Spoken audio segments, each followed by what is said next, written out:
Louvado seja nosso Senhor Jesus Cristo, tudo bom com vocês? Espero que sim. Já deu um tempinho aí do nosso último encontro, que foi, se não me engano, em outubro. Eu dei um tempo para nas postagens devido ao período das eleições. As pessoas tendem a ficar pensando muito conforme a política e acaba misturando as coisas, confundindo. Então achei melhor dar um período maior para as pessoas que acreditam nessa parte da política e tudo.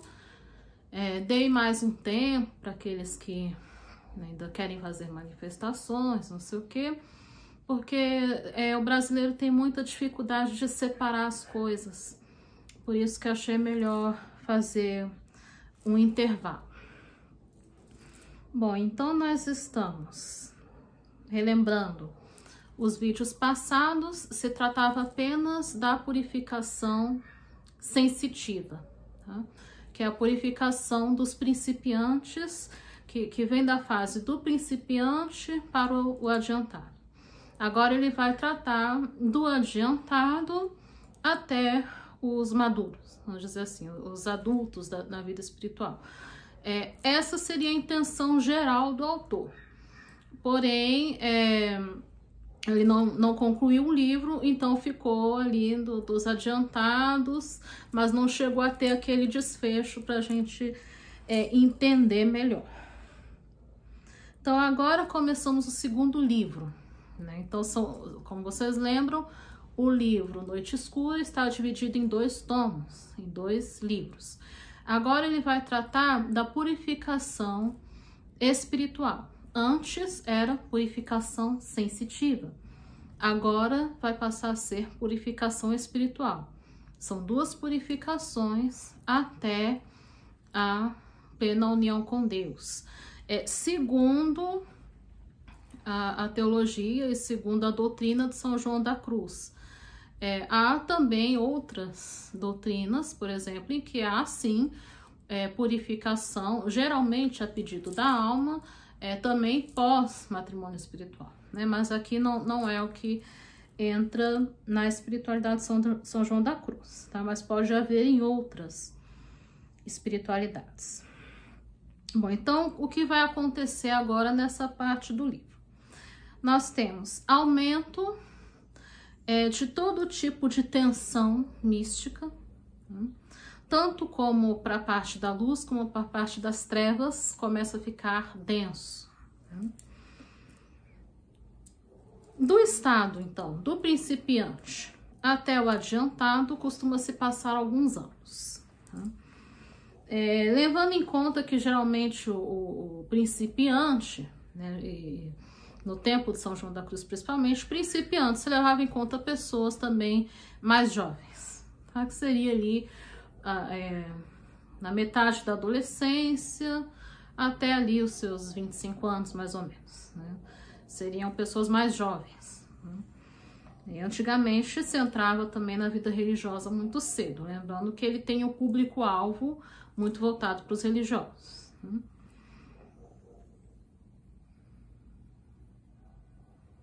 Enfim, apesar dessa alma, a alma que nós estamos aqui contemplando no livro, ela já passou por toda a purificação sensitiva, né? Porém, toda a purificação ainda não está encerrada. Nesse período da noite escura, há uma intercalação entre luz e trevas. A alma, ela está mais aperfeiçoada para a comunicação, porque ela passou pela primeira purificação. Então, agora ela está um pouco mais apta para lidar com Deus, para lidar com a luz divina. Mas, ao mesmo tempo que ela vai usufruindo de consolações, de mais prodigalidade do que antes, existe uma outra parte que parece não resistir às investidas divinas e que torna a alma mais fraca, mais cansada, tanto na parte de corpo, como na parte espiritual e até psíquica.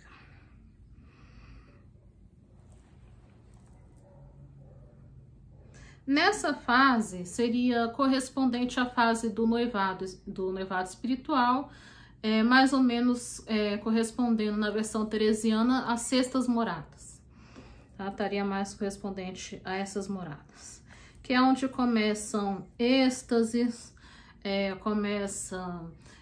êxtases com efeitos bastante visíveis para algumas pessoas, para pessoas mais observadoras, desconjuntar os ossos. Toda essa questão é que o corpo ainda está fraco e não suporta uma comunicação ainda mais elevada. O corpo está mais forte do que no início, na noite escura, porém não tão perfeito ainda para a união. Por isso que pode haver efeitos um pouco mais avassaladores de uma experiência espiritual nesse momento de noite escura. E quando chega o momento da união, cessam os arrombamentos, tormentos do corpo, porque a alma já está na liberdade de espírito, sem que haja mais por parte do sentido, prejuízo ou perturbação alguma, porque está purificada. Na verdade, essa questão de cessar os êxtases quase que, vamos dizer assim, mítico, assim. Não tanto, a maioria dos santos, assim, santos, almas piedosas, servos de Deus, etc., mantinham, sim, essa comunicação ainda bastante elevada, mesmo após o matrimônio. Não sei de onde vem, de repente, talvez por se cessar espetáculos estáticos, que acontecia muito nesse período, na Idade Média, isso vai até ali para o início do século XVIII, mais ou menos. Não é porque cessou, vamos dizer assim, os episódios assim, que chamam mais a atenção das pessoas, não necessariamente quer dizer que aquilo acabou, é que agora aquilo ficou mais discreto e aquilo está mais controlado. Tá?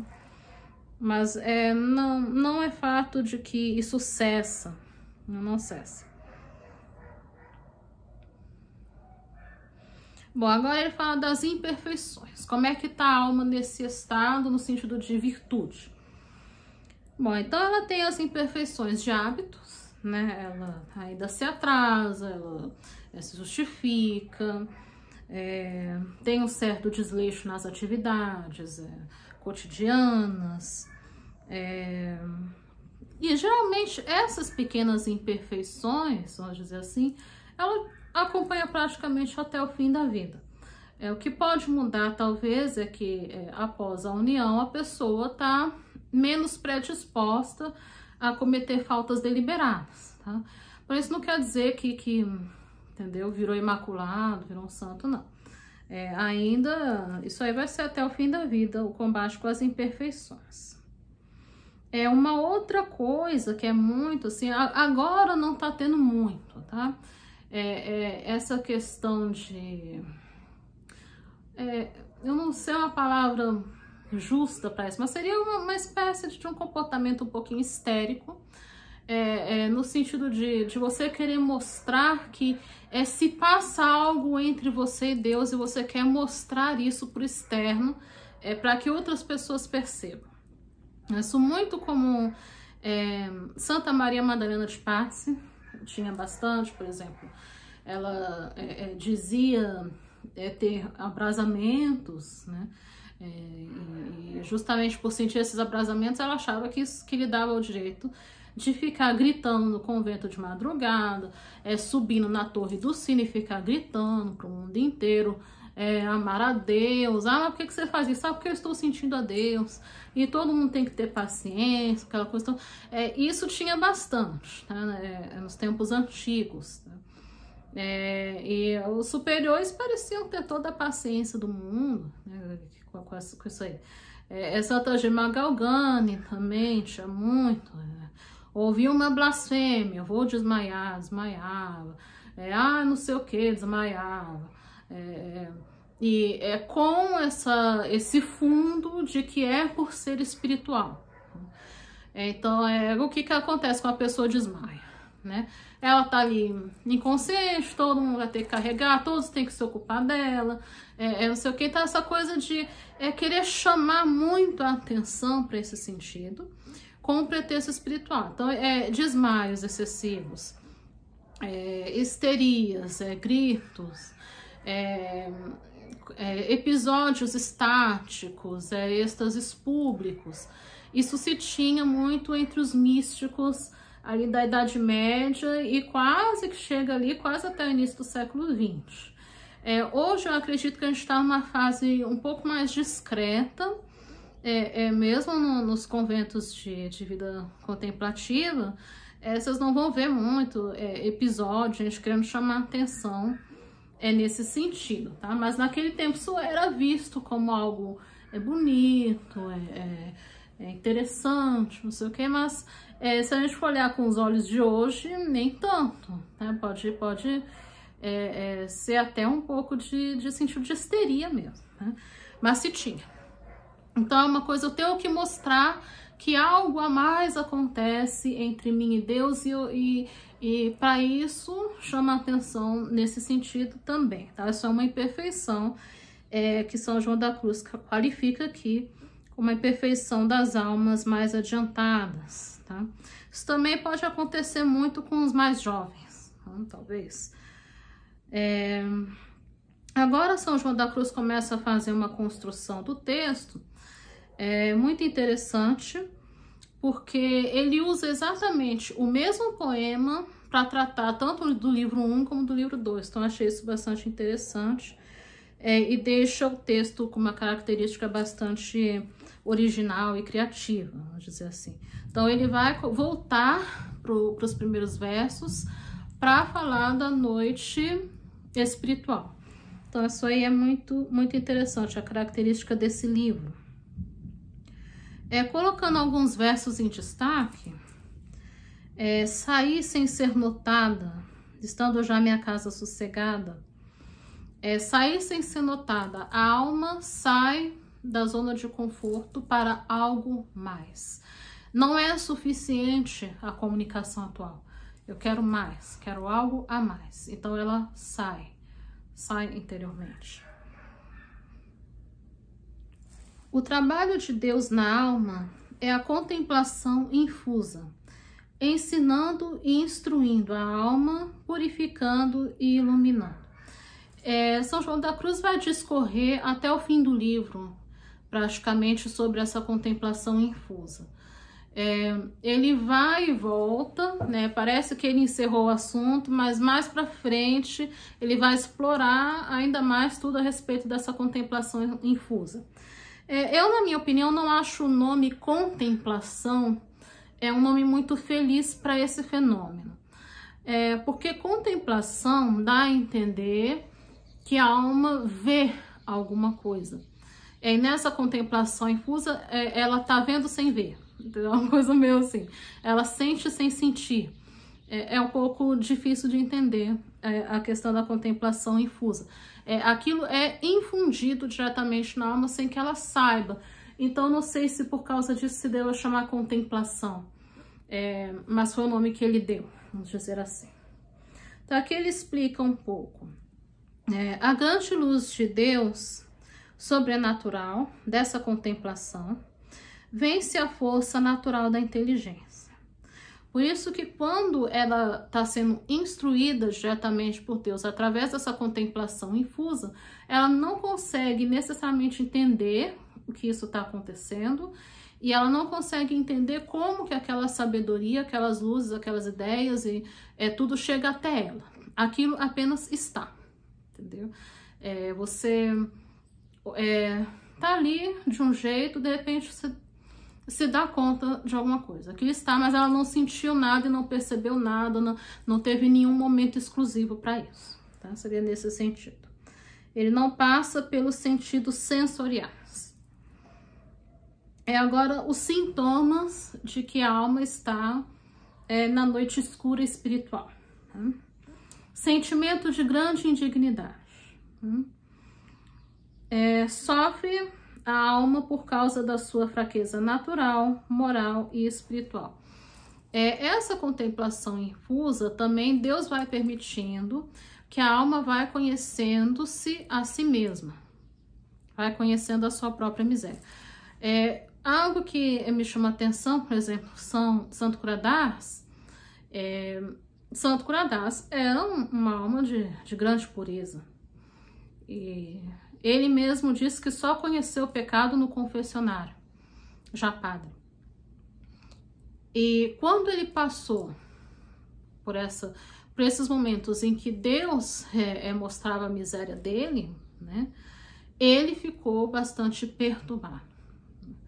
Veja, ele que não tinha muitos pecados, né?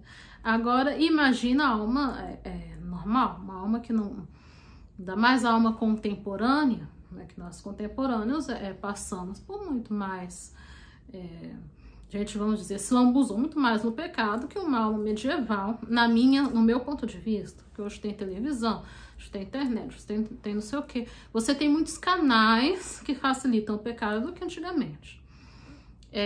Agora imagina o impacto da alma vendo a sua própria miséria, sabendo de tudo e conhecendo a sua própria verdade. Então isso causa um sofrimento muito grande para a alma que está nessa fase.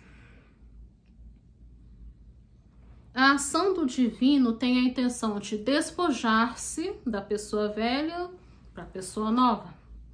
Então vai fazendo essa lavagem e vai fazendo essa restauração na alma. Só que é uma restauração dolorosa, infelizmente. O que a alma sente nesses momentos? Essa é a hora e o poder das trevas.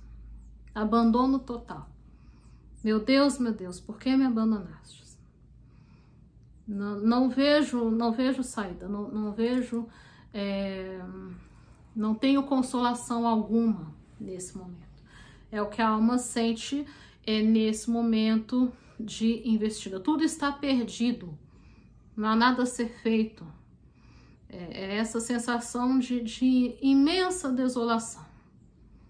Mesmo que ela tenha estado em êxtase há 3 dias atrás, quanto maior é a graça que ela recebe, maior são as trevas que purificam ela. Na verdade, não são trevas, é a luz excessiva de Deus. Mas que como é uma luz muito excessiva, a alma cega a alma e para ela é como trevas.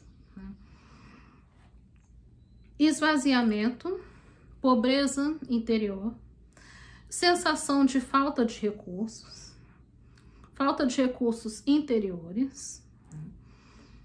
E para o momento que ela passa, ela sente ela sabe que ela está assim nessa situação de extrema pobreza, mas ao mesmo tempo ela sente que ela está sustentada pela graça divina, mas sem saber como, ela não sabe explicar. Então, certa vez uma irmã pediu a Santa Teresinha que rezasse por ela, né? Santa Teresinha morreu na noite escura, né? E ela dizia, se soubesse em que pobreza eu me encontro, não consigo nem pensar nisso nesse momento. Então é essa sensação de pobreza. Experiência de inferno, total ausência de Deus. Experiência de rejeição, ser rejeitada por Ele. Quando a alma lembra das prosperidades espirituais, isso mergulha ela num outro tipo de tormento, que ela tem a impressão de que aquilo não vai se repetir mais. Tudo acabou, tudo está encerrado, não tem mais jeito. Momento de lamentações e impotência. Sensação de ter desperdiçado tantas graças. E é um momento de solidão e incompreensão de todos. Ninguém consegue compreendê-la. Porque, por um lado, ela parece estar bastante unida a Deus, é quase que uma bipolaridade espiritual. É quase isso. Por um lado, a alma está ali, em êxtase, está toda mergulhada em Deus. Por outro lado, ela vai para o outro extremo, que é quase nas portas do inferno. Então, se a pessoa não tem conhecimento de mística ou de alguma doutrina, não vai entender mesmo. E alguns santos, se não me engano, a venerável Madre Mariana de Jesus Torres, era incompreendida pelo diretor. Porque o diretor achava, você está escondendo algum pecado e por isso que você está nesse tormento. Mas, na verdade, era totalmente o efeito da noite escura. Então, é um momento que vai ser bastante difícil de ser compreendido. Raramente esse sofrimento de noite escura, raramente, aliás, eu acho que eu não vi nenhum, ele não está sendo acompanhado por algum outro tipo de provação, tá? Geralmente provações externas. Aliás, eu não vi, assim, nenhum caso de que a pessoa passasse só pela noite escura espiritual. Talvez Santa Elizabeth da Trindade. E acho que é o único caso, tá? Santa Elizabeth da Trindade realmente passou só pelo espiritual. No externo estava equilibrado.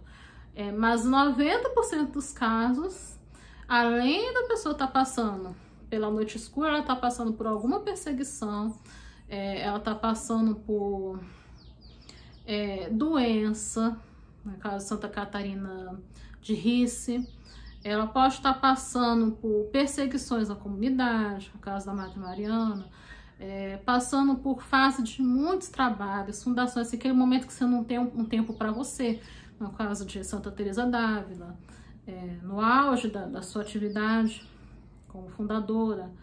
Então, assim, como se não bastasse tudo que a pessoa está passando por dentro, também passa por fora. Então, inveja, incompreensão dos co-irmãos, das co-irmãs, ou enfermidades muito dolorosas. No caso de Santa Teresinha também foi tanto enfermidade, como tinha também irmãs transtornadas, difíceis de conviver, aquela coisa toda. Então, eu acho que é isso que também ajuda a deixar a noite escura ainda mais drástica e cansativa para a alma. Ou às vezes, no caso de São João Calabria, os últimos 5 anos da vida dele, o caso também da achaques da velhice. A pessoa já está idosa, cansada, né? Que São João Calabria teve noite escura nos últimos 5 anos da vida dele. E geralmente, acho que ele morreu com 80 anos, se não me engano. 81, se não me engano. Então, isso também é um grande tormento. Segundo São João da Cruz, a alma vai permanecer assim, tá? Até que se humilhe, abrande e purifique o espírito, tá? Tornando-se tão fino que possa fazer-se uma só com Deus. Ou seja, ela vai permanecer assim até que ela solte totalmente. Solte totalmente. Que ela chegue ao mais perfeito e completo abandono. Let go. Detachment. Soltar. Esquecer. Ficar completamente nas mãos de Deus. Sem nenhum desejo, sem nenhuma vontade, a não ser fazer o que Ele quer. Seria um caminho mais de maior abreviação, porém apenas Deus tem determinado esse período de noite escura. Santa Teresinha morreu na noite escura, morreu. São João Calabria morreu na noite escura. Então, mas eu vou colocar, isso aqui já vai entrar no próximo ponto. Bom, a duração da purificação, tá, geralmente costuma ser de 2 a 5 anos, tá? Em média. Santa Teresa d'Ávila, né, chegou a 13 anos, porque fazia muitas fundações, viajava muito, período de muita atividade, muita mudança, instituir novos conventos, então ela não teve tempo para ficar concentrada e focada totalmente na vida espiritual. Então, por isso que a noite escura. Claro que aqui, quando ele fala a duração da purificação, ele está falando também de um modo geral, incluindo a sensitiva, tá? Mas geralmente 2 a 5 anos costuma ser a média. Santa Faustina, 5 anos, né? Lembrando que geralmente esses santos que ficam muito tempo na noite escura são pessoas também que começaram muito jovens a vida espiritual, né? Não que não, por exemplo, São João Calabria passou a noite escura na velhice, né? Mas tá mais para exceção do que para regra, de modo geral, né? Nesse período de noite escura, então existe alternativas, tá? De consolação, ora trevas, ora consolação, ora trevas, de um modo geral. Não é muito, acho que não tem caso de uma noite escura 100% densa, vamos dizer assim, que é só trevas, né? A não ser que seja uma noite escura, no caso da Madre Mariana de Jesus Torres, que foi uma noite escura combinada com Deus, em prol de uma outra alma, mas isso é raríssimo de acontecer. Para ser sincero, acho que eu só vi 1 ou 2 pessoas, 1 ou 2 místicos fazerem isso. De um modo geral, fica nesse luz e trevas, tá?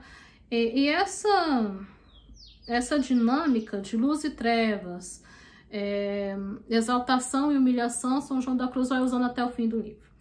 Uma coisa também que é interessante lembrar é que nem todos os santos auriram de arroubamentos ou de êxtases nesse período da noite escura.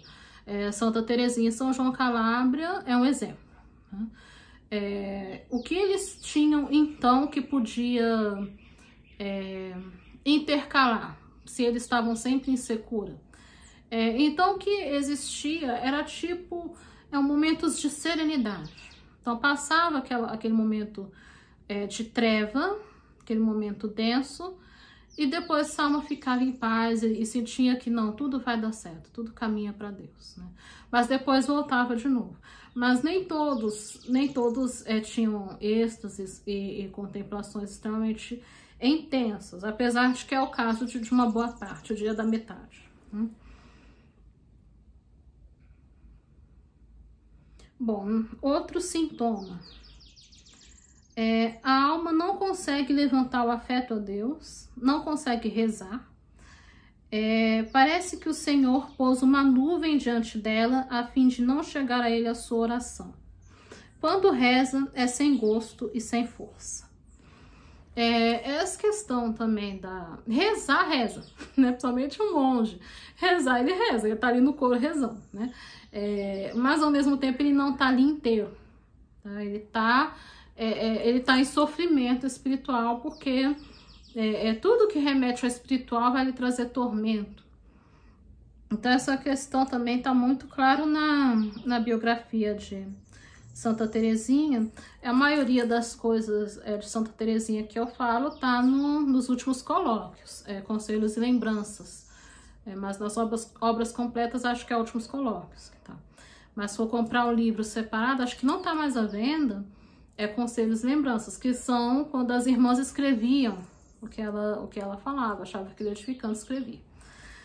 Então, essa questão, quando uma alma tá em grande união com Deus, vamos supor, ela tá na fase de maior elevação mística, muitos santos afirmam: entre mim e Deus há apenas um fino véu.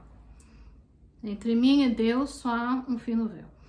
Quando a alma está na noite espiritual, na mais treva, na maior treva que pode existir, ela diz: entre mim e Deus tem uma parede de tijolo. Era o que Santa Teresinha dizia: entre mim e Deus tem uma parede de tijolo. Veja a diferença entre um véu, um fino véu, e uma parede de tijolo. Ou seja, não ter a menor noção do que pode estar por trás daquilo, né? Tamanha era a desolação espiritual dela, para a gente ter a noção da diferença do que a alma sente de um estado do outro. Então, aquela sensação mesmo de... É uma luta para o não acreditar em absolutamente nada, de achar que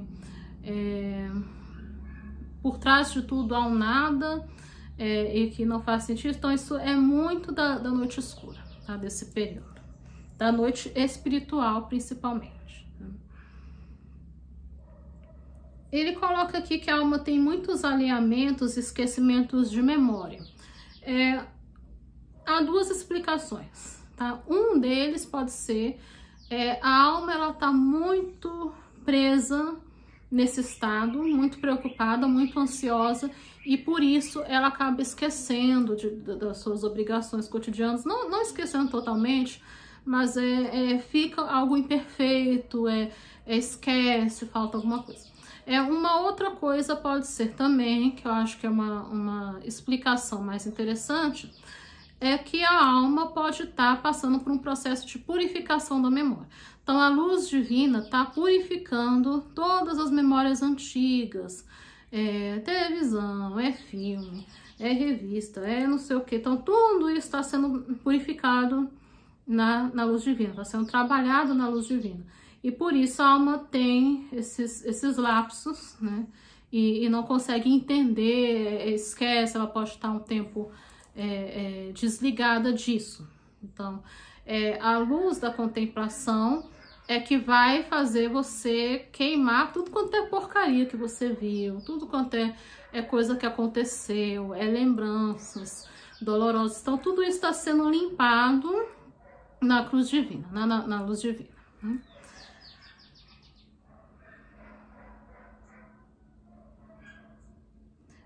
Dinâmica de humilhação e exaltação, né, conforme já falei, isso vai até o fim do livro. E aqui nós temos também passagens bíblicas que podem estar ajudando na alma que está na noite escura. Não importa quão densa seja a noite escura, sempre vai ter uma passagem da Escritura que vai conseguir consolar. Né? Apocalipse 1:18. Eu tenho as chaves da morte e da região dos mortos. Você pode até pegar uma chavinha, pega uma chavinha, deixa assim enfeitadinha, você lembrar. Não importa como está a sua situação atual. Tá? Deus tem a chave. Tá? Ele tem a chave da morte e da região dos mortos. Apesar de que a interpretação seria uma interpretação objetiva, mas você pode dar a interpretação subjetiva. Tudo aquilo que parece que está morto, abandonado e esquecido na sua vida, ele tem a chave. Nunca se esqueça, deixa uma chavinha na sua célula, tá? Você deixa ela assim, enfeitadinha. Eu botei rosa porque rosa é uma cor de transição, né? A transição da penitência para a fase alegre, né? Vamos dizer assim. Então, você pode deixar essa passagem. Uma outra passagem, né? João 11:25-26. Eu sou a ressurreição e a vida, né? Aquele que crê em mim, ainda que morra, viverá. É uma outra passagem que você pode estar ruminando, meditando, né? Eis que faço novas todas as coisas. Então, essa é uma forma de você manter a sua memória na esperança, na fé e na caridade. Ao final desse trecho que nós estamos estudando, São João da Cruz discorre por bastante tempo até, o exemplo do fogo na madeira. Esse exemplo, eu acredito que vai ser um pouco difícil para os contemporâneos compreenderem, porque nós não temos muito mais fogão a lenha, né? A gente não trabalha muito com lenha mais hoje em dia. Talvez alguns moradores rurais, né? Mas o que ele quer dizer é que quando a lenha tá muito verde e coloca no fogo, ela começa a fazer estalos. Pá, pá, pá, né? E mais ou menos é assim com a alma. A alma que ainda está muito verde, ainda não está purificada, ainda não está madura, ao contato do fogo purificador, pá, começa a estalar. Pá, pá. Isso que ele quer colocar. Quando a madeira está madura, pronta, ela se torna uma só com a chama, né? E vai formar aquela brasa. Então, esse exemplo que ele ele discorre até em muitas páginas esse exemplo. Quanto mais a alma se purifica, né, ela vai tendo também as consolações nos seus intervalos, entre uma purificação, entre uma consolação e outra. E a purificação de Deus nessa fase é uma purificação de penetração, né? Começa pelo externo, vai adentrando, até chegar no centro da alma. Esse é o objetivo. Ele vai começando de fora por dentro, de fora por dentro, de fora por dentro, até chegar no núcleo da alma, no centro da alma. No próximo vídeo, então, ele vai estar dando continuidade a esse tema da purificação, lembrando que o livro fica interrompido, tá? Eu tinha dito que seriam 3 vídeos, mas pela forma como os assuntos estão construídos, acredito que em 2 ficaria melhor. Acho que com 3 ia ficar os assuntos muito difícil de interligar um com o outro. Então, por isso que eu finalizei então com 2 vídeos. O próximo fica sendo o último, e depois tiro as dúvidas, tá? Perguntas e respostas de temas espirituais associados à noite escura. Bom, meus queridos? Então é isso, fiquem com Deus. Lembrem-se, tá? Não há nenhuma situação tão ruim que você não possa tirar uma vantagem. Segundo, não há situação que Jesus, não tem a chave. Pega a sua chavinha, coloca na cela e medita. Ele tem a chave. Então, meditem nisso, tá? Fiquem com Deus, vai ficar tudo bem, tudo vai dar certo. Quando Deus prova, é sempre para sua maior exaltação. Fiquem com Deus, que Deus os abençoe. Em nome do Pai, do Filho e do Espírito Santo. Amém.